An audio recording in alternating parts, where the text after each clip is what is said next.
शिवसेनेचं मुखपत्र असणारा सामना, तुम्ही याला शिवसेनेचा आरसा म्हटलात तरी वावगं ठरू नये. आज बऱ्याच वर्षांनंतर आपल्या मूळ स्वरूपात, आपल्या निर्भीड स्वरूपात, ज्वलंत स्वरूपात उभ्या महाराष्ट्राला पाहण्यात आला. त्याचं कारण ठरलंय सामनामध्ये छापून आलेला आजचा अग्रलेख. एरवी सामन्यातल्या अग्रलेखांची, बातम्यांची भीती ही विरोधकांच्या मनामध्ये असते की आपल्याविषयी सामन्यात काय छापलंय, काय वाभाडे काढलेत, काय समाचार घेतलाय. पण आज सामनामध्ये छापून आलेला हा अग्रलेख ठाकरे बंधूंचेच. ठाकरेंनाच याच्यामध्ये काही प्रश्न विचारण्यात आलेले आहेत. सामनाची खासियत आहे निर्भीड पत्रकारिता, निष्पक्ष पत्रकारिता. आज सामनाने ती पुन्हा एकदा सत्यात उतरवून दाखवली. ज्यावेळेस भाजपासोबत शिवसेना सत्तेमध्ये होती त्याही वेळेस केंद्रातल्या, राज्यातल्या भाजपाच्या सत्ताधाऱ्यांचे त्यांनी कान उपटलेले आहेत. कान टोचलेले नाहीत, कान उपटलेले आहेत. आणि अगदी काँग्रेस असेल किंवा राष्ट्रवादी काँग्रेस असेल, यांचे कान सुद्धा फाडलेले आहेत. सामना कायम आपली भूमिका वेगळी बजावतो, हे आज पुन्हा एकदा त्यांनी सिद्ध केलं. आज सामनामध्ये ठाकरे बंधूंना जे प्रश्न विचारण्यात आलेले आहेत, ते प्रश्न पाहता मी खरं तर मी कौतुक करतो. सामनाविषयी आज मनामध्ये असलेला आदर माझ्या मनात 10 पटीने वाढला. मी तुम्हाला माध्यमांवर आलेला एक व्हिडिओ दाखवेल, पण तत्पूर्वी सामनाच्या या बातमीला मी एका शब्दात जर नाव देईल तर देर आए दुरुस्त आए. भले उशीर झालाय, पण हे गरजेचं होतं. ज्या गोष्टी गरजेच्या आहेत, आत्मपरीक्षण, आत्मचिंतन हे फार गरजेचं असतं. त्यातून पक्ष पुन्हा उभारी घेत असतात. आणि सामना हे कायम आरसा दाखवण्याचं काम करतं. मगाशीच मी तुम्हाला म्हणालो आरसा, ते आरसा दाखवण्याचं काम सामनाने इमाने इतबारे पार पाडलं. कारण हे कुणाला ना कुणाला तरी करायची गरज होती. यातून सामनाविषयीचा, संजय राऊत साहेबांविषयीचा आदर हा 1,00,000 पटीने आणखी वाढला. आम्ही लहान असताना, मी पुन्हा एकदा माझ्या त्या आठवणी सांगतो, ज्याच्या हातात सामना दिसायचा तो शिवसैनिक चाललाय. सामना हातात असेल तर लोकांची तुमच्याकडे पाहायची नजर ही वेगळी असायची. तुम्ही रेल्वेत चढलात, सामना हातात आहे, तुम्हाला आपोआप जागा बनवून देणार. 4थी सीट जरी असेल तर तुम्हाला 3ऱ्या सीट इतकीच जागा 4थ्या सीटला मिळते. ती शिवसैनिकांची टिक्का लावायची स्टाईल, भगवा टिक्का, ती दाढी, पायामध्ये सफेद चपला आणि अंगावरचे सफेद कपडे, ही शिवसैनिकाची एक वेगळीच स्टाईल असायची. शिवसैनिक हा 100 माणसांमध्ये वेगळा दिसायचा. आणि सामना वृत्तपत्राने त्याच्यामध्ये एक मोलाची कामगिरी बजावली. आज सुद्धा सामनाने शिवसेनेच्या ह्या अटीतटीच्या काळामध्ये एक वेगळी कामगिरी बजावली. जरा आजच्या माध्यमांवर आलेल्या बातम्या पहा, त्यापुढे मी माझा आजचा विषय मांडतो. महाराष्ट्र पालथा घातला असता तर निकालाचे आकडे हे नक्की बदलले असते. स्थानिक स्वराज्य संस्थांच्या निवडणुकीमध्ये निकालाचे आकडे हे बदलले असते. संजय राऊतांनी सामनामध्ये ठाकरे बंधूंचे कान टोचलेले आहेत. तलवारीला तलवार भिडणारं नेतृत्वच यापुढे महाराष्ट्रामध्ये टिकेल असं सामनातून म्हटलं गेलंय. रोखठोक सदरामध्ये राऊतांनी ठाकरे बंधूंच्या कार्यपद्धतीवर परखड मत व्यक्त केलंय. स्थानिक स्वराज्य संस्थांच्या निवडणुकीमध्ये भाजप आणि त्यांच्या मित्रपक्षांनी विजयाची हॅट्रिक केली. विरोधी पक्षांनी आत्मचिंतन करावं असे हे निकाल लागले आहेत. लढण्याची आणि जिंकण्याची भूक असावी लागते, ती संपलीये काय? फक्त पैसा हाच निवडणुका जिंकून देतो असं ज्यांना वाटतं त्यांनी या निवडणुकीत जिंकलेल्या फाटक्या लोकांकडे पाहायला हवं. निवडणुका लढण्याची आणि जिंकण्याची भूक राजकीय पक्षांच्या नेतृत्वास असायलाच हवी. ती सर्वाधिक भूक आज भाजप, शिंदे गट आणि अजित पवारांच्या पक्षामध्ये दिसते. महाराष्ट्राच्या राजकारणामध्ये वाढलेली ही भूक विरोधी पक्षांच्या पिछेहाटीस कारण ठरत असेल तर त्यासाठी फक्त सत्ताधाऱ्यांना दोष देणं चुकीचं आहे. तलवारीला तलवार भिडवणारे नेतृत्वच यापुढे महाराष्ट्रामध्ये टिकेल. जिल्हा परिषद निकालानंतर एका ज्येष्ठ नेत्याशी चर्चा झाली. ते म्हणाले, भाजप आता 2029च्या तयारीला लागलाय आणि निवडणुकीचं बजेट आता तरी 25,000 कोटी इतकं ठरलंय. ते वाढेलही. या खेळात फडणवीस विरोधकांच्या इच्छाशक्तीची परीक्षाच घेत आहेत. भाजप राज्यामध्ये आणि देशामध्ये सत्तेवर आहे, तरीही लोकसभेपासून ते ग्रामपंचायतींपर्यंत सर्व निवडणुका त्यांना जिंकायच्या आहेत. जे राजकारणात आहेत आणि राजकारण हे सत्ता मिळवण्यासाठीच करायचं हे ज्यांना मान्य आहे त्यांना निवडणूक युद्धासारखी लढावी लागेल. सैन्य पोटावर चालतं, पण आता निवडणुकीमधील सैन्य फक्त पैशांच्या बंडलांवर चालतं. तरीही एखाद्या फाटक्या उमेदवाराचा विजय होत असतो हे अनेक ठिकाणी दिसलं. मुंबई आणि इतर काही महापालिका सोडल्या तर विरोधकांनी स्थानिक स्वराज्य संस्थांच्या निवडणुका गांभीर्याने घेतल्या नाहीत. कार्यकर्ते स्थानिक पातळीवर लढले आणि जिंकले किंवा हरले, पण सरशी भाजपचीच झाली. ग्रामीण भागात भाजपनं बूथ पातळीवर कार्यकर्त्यांचं जाळं निर्माण केलं. जिथे कार्यकर्ते नाहीत तिथे इतर पक्षांमधले लोक सरळ विकत घेतले.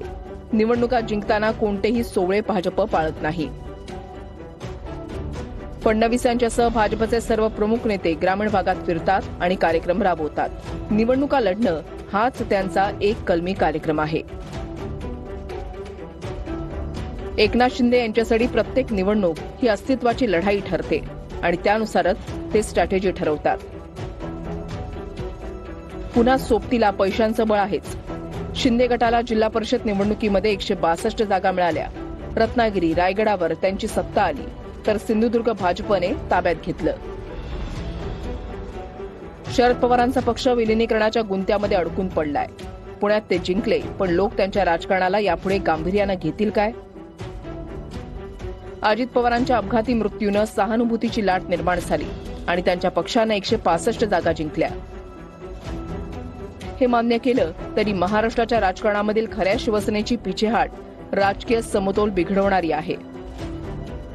शिंदे यांचं नेतृत्व हे ठाकरेंपेक्षा मोठं नाही, तरीही प्रत्येक निवडणुकीमध्ये शिंदे आघाडी घेतात हे चमत्कारिक आहे. निवडणुकांना पैसा देईल आणि निवडणूक जिंकून देईल, त्यालाच नेता मानण्याची नवी परंपरा रूढ होतीये. हा व्हिडिओ पाहत असताना तुमच्याही मनात उद्भवलेल्या अनेक प्रश्नांची उत्तरं तुम्हाला या व्हिडिओतच सापडतील. या व्हिडिओच्या शेवटाला म्हणजे सामनाच्या अग्रलेखाच्या शेवटाला ते वाक्य लिहिलेलं आहे, ते अतिशय मोलाचं आहे. तलवारीला तलवारीनेच भिडणारं नेतृत्व भविष्यामध्ये महाराष्ट्राचं नेतृत्व करेल. तलवारीला तलवारीनेच भिडणारं, अतिशय मोलाचं आणि व्यापक अर्थ आहे या वाक्याचा. मी तुम्हाला आताच्या काळात जर उदाहरण देऊ ना, तर मला ममता बॅनर्जींमध्ये ते दिसतं. ममता बॅनर्जी पश्चिम बंगालच्या मुख्यमंत्री महिला आहेत. त्या आजही रस्त्यावर उतरतात, थेट आपल्या जनतेपर्यंत जातात. हातामध्ये एक मायक्रोफोन असतो, तो एक स्पीकर असतो आणि जनतेपर्यंत थेट संदेश देतात. काल परवा तुम्ही त्यांना सुप्रीम कोर्टात उभं राहिलेलं पाहिलं असाल. बाळासाहेबांनी तिला वाघीण म्हटलेलं आहे, बंगालची वाघीण. ते असंच नाही म्हटलेलं आहे. आता काल परवा मुंबई महानगरपालिकेमध्ये ज्यावेळेस मोदी मोदी नावाच्या घोषणा चालल्या होत्या, त्यावेळेस मी एक व्हिडिओ केला होता. त्या व्हिडिओच्या शेवटाला शेवटचे 1.5 मिनिट मी एका वेगळ्या विषयाला हात घातला होता. तुम्ही कित्येकांनी ऐकला असाल नसाल माहित नाही, पण अगदी तसंच्या तसं आजच्या सामनामध्ये छापून आलेलं आहे. तुम्हाला मी अगदी 2 दिवसांपूर्वी केलेला तो व्हिडिओ दाखवतो. माझ्या मनातल्या भावना अतिशय प्रखर आहेत. शिवसेना वाढावी, शिवसेना पुन्हा तिच्या मूळ स्वरूपात जावी, एवढंच एक माझ्या मनामध्ये आहे. शिवसेनेने आपला तो मूळ स्वरूप पुन्हा धारण करावा, ती आक्रमकता पुन्हा एकदा शिवसेनेमध्ये यावी, एवढीच इच्छा माझ्या मनामध्ये आहे. तुम्ही एकदा हा व्हिडिओ पहा आणि आजच्या सामन्याला तुम्ही ते रिलेट करा, जोडा. 5 वर्ष तुम्हाला महापालिकेमध्ये खूप काही पाहायचं आहे. शिवसेनेची सत्ता उतरली आहे. शिवसेना आता सभागृहात नाहीये, सत्तेमध्ये नाहीये. शिवसेना आजवर म्हणजे मुंबई महापालिकेचं एक सोडलं ना, तर शिवसेना कधीही सत्तेत नव्हती. मागचे देवेंद्र फडणवीसांच्या सरकारमधली एक 4-5 वर्ष सोडली तर शिवसेना कधीही सत्तेमध्ये नव्हती. 95चा तो काळ आणि हा आत्ताचा. शिवसेना सत्तेशिवायच जास्त वाढलेली आहे. सत्तेशिवाय आता संघटन बनवणं, संघटनात्मक शिवसेनेला मजबूत करणं, अगदी खेडोपाड्यापर्यंत, वाड्या वस्त्यांपर्यंत, गावागावापर्यंत, तालुक्यांपर्यंत शिवसेनेला मजबूत करणं. मुंबईच्या गल्लीबोळांपासून ठाण्याच्या गल्लीबोळांपर्यंत, नाशिकच्या गल्लीबोळांपासून पुण्याच्या गल्लीबोळांपर्यंत, म्हणजे महापालिका क्षेत्रांपासून अगदी वाड्या वस्त्यांपर्यंत, गावकी आणि भावकीपर्यंत संघटनेला मोठं करण्याची आता पुढच्या 3-3.5 वर्षांची आपली जबाबदारी आहे. निवडणुका संपलेल्या आहेत, झेडपीच्या काही बाकी आहेत, पण निवडणुका संपल्यानंतर शिवसेनेला पुन्हा ते गतवैभव प्राप्त करून घ्यायचा असेल तर आपल्याला आपल्या पायांना भिंगऱ्या बांधाव्या लागतील. आपल्याला बाहेर पडावं लागेल आणि आपल्याला प्रत्येक ठिकाणी जाऊन पक्ष संघटनेला मदत करावी लागेल. तिथल्या कार्यकर्त्यांना बळ भरावं लागेल. त्यांच्या पाठीशी ठामपणे आणि खंबीरपणे उभं राहावं लागेल. तेव्हाच पक्षाला उभारी येईल. असो, पैसा, सत्ता, केंद्रातल्या सत्ता, मशीन, या सगळ्या भागाला एका बाजूला ठेवलं तरी आता आपल्याला या सगळ्या भागाला दुर्लक्ष करून आपल्याला संघटनात्मक पुढे जावंच लागेल. अन्यथा आपण आपली फसवणूक करून घेऊ आणि ही फसवणूक फार मोठी असेल. संघटनेसाठी ही फसवणूक अतिशय धोकादायक असेल, वेळ प्रसंगी संघटनेला संपवणारी असेल. ही फसवणूक आपण आपली करून घेऊ नये. त्यासाठी आता ठीक आहे, आपले निवडून आलेले झेडपीचे असतील, पंचायत समित्यांचे, नगर परिषदांचे, महानगरपालिकांचे अगदी आमदार असतील, खासदार असतील, आपापली कामं करतील. लोकसभेनंतर आपल्या पदरी फक्त पराभव आणि पराभव आणि पराभवच पडलेला आहे. लोकसभेतही आपले खासदार कमी झालेले आहेत, तिथेही कुठला मोठा विजय नाहीये. आता भविष्यामध्ये पक्ष संघटन कसं करू शकतो, कसं ह्यांच्यावर अंकुश ठेवू शकतो, कसे स्थानिक पातळीवरचे असतील, राज्य पातळीवरचे असतील, जिल्हा पातळीवरचे, तालुका पातळीवरचे विषय आपण घेऊन कसं वातावरण पेट ठेवून लोकांच्या प्रश्नांना न्याय देण्याचा प्रयत्न करू, हे आपल्याला पाहिजे. अगदी 2 दिवसांपूर्वी मी मांडलेले हे विचार, याच्यामध्ये जर माझं काही चुकलं असेल, तुम्हाला काही चुकीचं वाटत असेल तर नक्कीच तुम्ही कमेंटमध्ये व्यक्त व्हावं. मी काय म्हणालो याच्यामध्ये, आपण आपल्या पक्षाची फसवणूक करू. जर आपण असेच वागत राहिलो तर आपण शिवसेनेला फसवू आणि परिणामतः शिवसेना आपण संपवू इथपर्यंत, आपणच आपला पक्ष आपल्या हाताने संपवू इथपर्यंत आपण पक्षाला फसवू. मी काहीच चुकीचं म्हणालो नाही, मला वाटत नाही. आज सामनामध्ये कमी अधिक प्रमाणाच्या फरकात तेच छापून आलेलं आहे. मला शिवसेना वाढावी, शिवसेना रुजावी, शिवसेना पुन्हा तिच्या मूळ स्वरूपात यावी, तिचा आक्रमकता तिच्यात पुन्हा यावी, हीच माझी इच्छा. आणि वेळ असतानाच रुग्णावर उपचार केले गेले पाहिजेत. रुग्ण जिवंत असतानाच रुग्णावर उपचार केले पाहिजेत. वेळ निघून गेली तर उपचार करून काहीच उपयोग नाही. हाताशी वेळ असतानाच आपल्या ह्या सगळ्या गोष्टी कराव्या लागतील, नाहीतर बैल मेला आणि धोपा गेला ही परिस्थिती आपल्यावर ओढावू नये. त्यासाठी आपली ही खटाटोप चालू आहे. शिवसेना एक वादळच्या माध्यमातून आपली ही खटाटोप चालू आहे. आज सामनामध्ये तेच तर लिहिलंय, काय वेगळं लिहिलंय. मी सामनाची प्रत्येक ओळण तुमच्या सर्वांसमोर ठेवतो. सामनामध्ये म्हणतायत की विरोधकांचं पानिपत झालंय. अगदी लातूरची एक झेडपीची जागा सोडता, झेडपी पकडता आपल्याकडे कुठलीही इतर झेडपी आलेली नाही. नगर परिषदा, नगरपंचायती, महानगरपालिका सगळीकडे पानिपत झालंय आपलं. मग देवेंद्र फडणवीस जे म्हणतात त्यात चुकीचं काय की विरोधकांमध्ये म्हणजे निवडणुका लढण्याची इच्छाशक्तीच दिसत नाही. खरं तर भारतीय जनता पक्षाने निवडणुका विरोधी पक्षाने लढवूच नये अशी परिस्थिती आणून ठेवलेली आहे. कार्यकर्ते चोरायचे, तुमचे पदाधिकारी चोरायचे, त्यानंतर उमेदवार पळवायचे. बरं नाही पळाले तर त्यांना माघारी फॉर्म घ्यायला लावायचे. बरं निवडून तरीही आले त्यांना पैशाच्या जोरावर ते उमेदवारच थेट विकत घ्यायचे. अशा प्रकारचं वातावरण. पण तरी सुद्धा आज भारतीय जनता पक्ष सामना काय म्हणतोय, 2029 ची तयारी करतोय. जवळपास 25,000 कोटी रुपयांचं बजेट ठेवलंय 2029 साठी आणि 29 येता येता हे बजेट माझ्या अंदाजाने तरी 50,000 कोटी पर्यंत जाईल. मुंबई महापालिकेचं तेवढं बजेट आहे बरं का. आज विचार करा, पराभवानंतर ते आत्मचिंतन करतात, आत्मपरीक्षण करतात. 165 जागा मला वाटतं अजित पवार गटाला, 225 बीजेपीला आणि 162 जागा ह्या एकनाथ शिंदे गटाकडे आल्या आहेत. हे काही फक्त पैसा आणि फक्त सत्ता म्हणून आले नाहीये, त्यांच्या मागे त्यांची प्लॅनिंग सुद्धा आहे. हे आपण कधी ओळखणार, हे आपण कधी पाहणार? आत्मचिंतन, आत्मपरीक्षण. लोकसभेनंतर ज्या प्रकारे भारतीय जनता पक्षाने आपल्या स्ट्रॅटेज्या केल्या, अगदी तुमच्या लाडक्या बहिणींपर्यंत ह्या सगळं आपल्याला कळायला हवं. अतिशय महत्वाचं पुढे सांगितलेलं आहे. मुंबईत त्यांनी एवढा पैसा वाटला, शिंदे गटाचं त्यांनी उदाहरण दिलं. म्हणजे जे नगरसेवक, म्हणजे 62 नगरसेवक शिवसेनेतनं नेले, पण त्यातले काही अपवाद वगळता बाकी कोणीही निवडून आलं नाही. अगदी पैशाचं धरण फुटेपर्यंत पैसा वापरला गेला पण निवडून आले नाहीत. पण तरी सुद्धा सामनामध्ये पुढे अतिशय महत्वाची ओळ लिहिलेली आहे. निष्ठा आणि विचार आता कुठेच शिल्लक राहिले नाहीत. एक काळ होता, त्यांनी पानिपतचं उदाहरण दिलं, दत्ताजी शिंदेचं उदाहरण दिलं. त्यांनी काय सांगितलं, दत्ताजी शिंदे म्हणाले होते, बचेंगे तो और भी लढेंगे, हम बचेंगे ना तो और भी लढेंगे. आता इथे काय झालंय, सगळ्यांना आपल्या इस्टेटी, बघा ही या लाईनला अंडरलाईन करा, सगळ्यांना आपल्या इस्टेटी आणि चांबडी वाचवायची आहे. आता लढेंगे संपलेलं आहे, फक्त बचेंगे शिल्लक राहिलेलं आहे आणि आपण बचेंगेच्या मार्गाने चाललेलो आहोत. अतिशय महत्वाची ओळ. त्यांनी नेपोलियनचं पुढे उदाहरण दिलं. नेपोलियन ज्यावेळेस ठार झाला, नेपोलियनचे डॉक्टर असतील, नेपोलियनचं सैन्य असेल, सरदार असतील, सगळे फ्रान्सला परत निघून गेले. पण काही निष्ठावंत नेपोलियनच्या त्या कबरीच्या बाजूला तसेच राहिले, काही सैनिक. कारण ब्रिटिशांनी ती कबर घेरली होती, त्याचे काही सैनिक तिथेच राहिले. त्यांनी 18 वर्ष लढा दिला. 18 वर्षांनंतर नेपोलियनची त्या अवशेषांना ते पुन्हा फ्रान्समध्ये घेऊन आले. ते आणेपर्यंत कित्येक सैनिक ठार झाले होते, पण तरी सुद्धा त्यांनी आपली स्वामीनिष्ठता दाखवली. आज तो काळ राहिलेला नाही. आज लढेंगेच्या ऐवजी फक्त बचेंगे आणि भागेंगे ह्या मार्गावर आपण आहोत. आता नेपोलियन नाही आणि दत्ताजीही राहिलेले नाहीत. पुढे त्यांनी सांगितलंय, आता सैन्य पैशाच्या बंडलावर चालतं.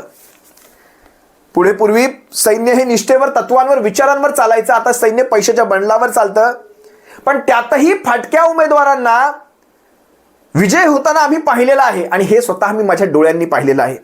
विदर्भामध्ये फिरत असताना, अगदी वर्ध्यामध्ये, अमरावतीमध्ये, अकोल्यामध्ये, बुलढाण्यामध्ये फिरत असताना मी त्या उमेदवाराचं नाव घेणार नाही आणि जिल्ह्याचंही नाव घेत नाही. मी त्याच्या नगर परिषदेचं नाव घेणार नाही, कारण थेट समजतं कोणी कोणाविषयी मी बोलतो ते.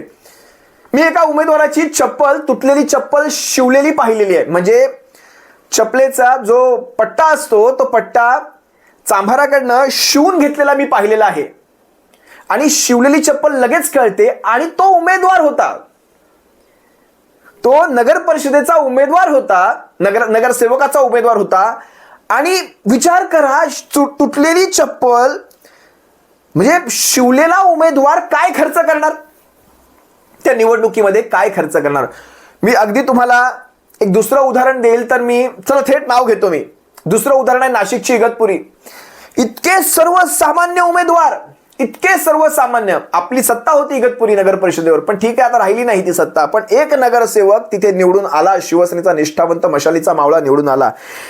सांगण्याचं तात्पर्य, इतकी साधी साधी माणसं, त्यांना बळ कसं भरणार आपण, पैशाचं बळ हे कसं भरलं जाणार. कारण शेवटी सोबतीला जी माणसं असणार त्यांना काही खर्च करावा लागणार. त्यांच्या कमीत कमी सकाळ संध्याकाळच्या खाण्यावर तरी त्यांना एक वडापाव का होईना पण त्यांना तो द्यावा लागणार. त्यासाठी का होईना खर्च करावा लागणार. ते पॅम्पलेट छापावे लागणार. पॅम्पलेट हजारो छापावे लागतात. त्या पॅम्पलेटचा खर्च करण्या इतपत सुद्धा आपल्या उमेदवारांची ती आर्थिक परिस्थिती नसते. कसं आपण त्यांना निवडून आणणार. आपण म्हणू इच्छाशक्तीच्या जोरावर आपण बाकी सगळं करू, आपण उपाशी पोटी फिरू, पण ज्या गोष्टी लागतात कमीत कमी ते पॅम्पलेट असतात, तिथे काही इतर काही गोष्टी असतात, त्या कशा करणार. मी त्या विषयातून थोडं बाहेर येतो. मी अग्रलेखावर येतो. मी पाहिल्यात ह्या गोष्टी. फाटक्या खिशाची उमेदवार आम्ही निवडून येताना पाहिलेत. म्हणजे फक्त पैसा, सत्ता हे सर्व काही नसतं. मुंबई वगळता कुठेही निवडणूक आपण गांभीर्याने घेतलेली नाही. आपण कार्यकर्ते लढले, पण आपण किती लढलो हे अतिशय महत्वाचं. आणि जनभावना आहे, त्यांनी सांगितलं ही जनभावना आहे. आपण किती लढलो, आपण कार्यकर्त्यांसाठी किती उतरलो हे अतिशय महत्वाचं आहे. लढले फक्त कार्यकर्ते आणि कार्यकर्त्यांच्या निवडणुकीत नेतृत्व आपलं उतरलं नाही. अगदी दुसऱ्या आणि तिसऱ्या फळीतलं नेतृत्व देखील उतरलं नाही. भाजपा हा गट आणि बूथ पातळीवर मजबूत होऊ लागलेला आहे की मजबूत होऊ करू दिलेला आहे, हा मोठा प्रश्न आहे. जिथे त्यांच्याकडे कार्यकर्ते नाहीत तिथे इतर पक्षातून घेतले गेले आणि जागा भरल्या, आणि जिथे तेही करता आलं नाही तिथे त्यांनी विकत घेतले. निवडणुका जिंकण्यासाठी सगळे सोवळे भाजपा बाजूला ठेवतो. सोवळं काही पाळत नाही. थेट जे महत्वाचं आहे तेच करतो. ग्रामीण महाराष्ट्रात तालेवार लोक भाजपाने आपल्या पक्षात घेतले. तालेवार लोक म्हणजे कारखानदार, जमीनदार, आर्थिक म्हणजे त्या तुमच्या पतपेढ्या, ही सगळी मंडळी आपल्या ताब्यात घेतली. झेडपीच्या डिस्ट्रिक्ट बँका असतात, जिल्हा बँका, त्याची माणसं, त्याची मंडळी आपल्याकडे घेतली आणि त्याच्या बळावर ते निवडणुका लढत आहेत. एकनाथ शिंदे प्रत्येक निवडणूक ही अस्तित्वाची लढाई करून लढत आहेत. त्यानुसार ते स्ट्रॅटेजीही ठरवत आहेत आणि सोबतीला पैसा आहेच. एकनाथ शिंदे सुद्धा आपल्या निवडणुका अतिशय महत्वाच्या समजून प्रत्येक निवडणुकीमध्ये गावोगावी, तालुक्यात स्वतः फिरतात. आपण कुठे कमी पडतो. शिंदे गटाला निवडणुकीत 162 जागा मिळाल्या. रायगडची, रत्नागिरीची झेडपी त्याच्यावर त्यांनी सत्ता आणली. सिंधुदुर्गात भाजपाने मिळवली. कोकण शिवसेनेचा बालेकिल्ला. ठाणे घ्या, रायगड घ्या, रत्नागिरी घ्या, सिंधुदुर्ग घ्या, आपण मागे पडलो हे मान्य करावं लागेल. आपल्या उमेदवारांना आपण आर्थिक बळही भरू शकलो नाही हे मान्य करावं लागेल. शिंदेचे नेतृत्व ठाकरेंपेक्षा मोठे नाही तरी शिंदे आघाडी घेतात हे चमत्कारिक आहे. अतिशय महत्वाची लाईन अंडरलाईन करा. शिंदेचं नेतृत्व ठाकरेंपेक्षा मोठं नाही तरी सुद्धा आघाडी. पैसा देईल तोच नेता मांडण्याची ही नवीन परंपरा आता रूढ होऊ लागलेली आहे. पैसा देईल तो नेता. निवडणूक लढण्याची, जिंकण्याची भूक. आता इथून पुढच्या ज्या सगळ्या ओळी आहेत ना त्या बारीकीने ऐका. निवडणूक लढण्याची व जिंकण्याची भूक राजकीय पक्षांच्या नेतृत्वात असायला हवी, पक्षांच्या नेतृत्वात असायला हवी. आज बीजेपी आणि शिंदे गटामध्ये ती भूक दिसते. महाराष्ट्राच्या राजकारणात वाढलेली ही भूक विरोधी पक्षाच्या पिछेहाटीस कारणीभूत असेल तर त्यासाठी सत्ताधाऱ्यांना दोष देणं चुकीचं आहे. आपल्यात ती भूकच दिसत नाही, लढण्याची, जिंकण्याची, निवडणुकीत उतरण्यापासूनची ही भूक आपल्यात दिसत नाही. आपण उतरण्यापासूनच जर घाबरू लागलो तर जिंकणं, लढणं हे लांबच राहिलं. कित्येक ठिकाणी आपण जागा रिकाम्या सोडलेल्या आहेत. तलवारीला तलवार भिडवणारं नेतृत्वच यापुढे महाराष्ट्रात टिकेल ही सगळ्यात महत्वाची ओळ आहे. लोकभावना अशी आहे की स्थानिक स्वराज्य संस्थांच्या निवडणुकीत उद्धव ठाकरे, राज ठाकरे महाराष्ट्र पालथा घातला असता यांनी तर आकडे नक्कीच बदललेले दिसले असते.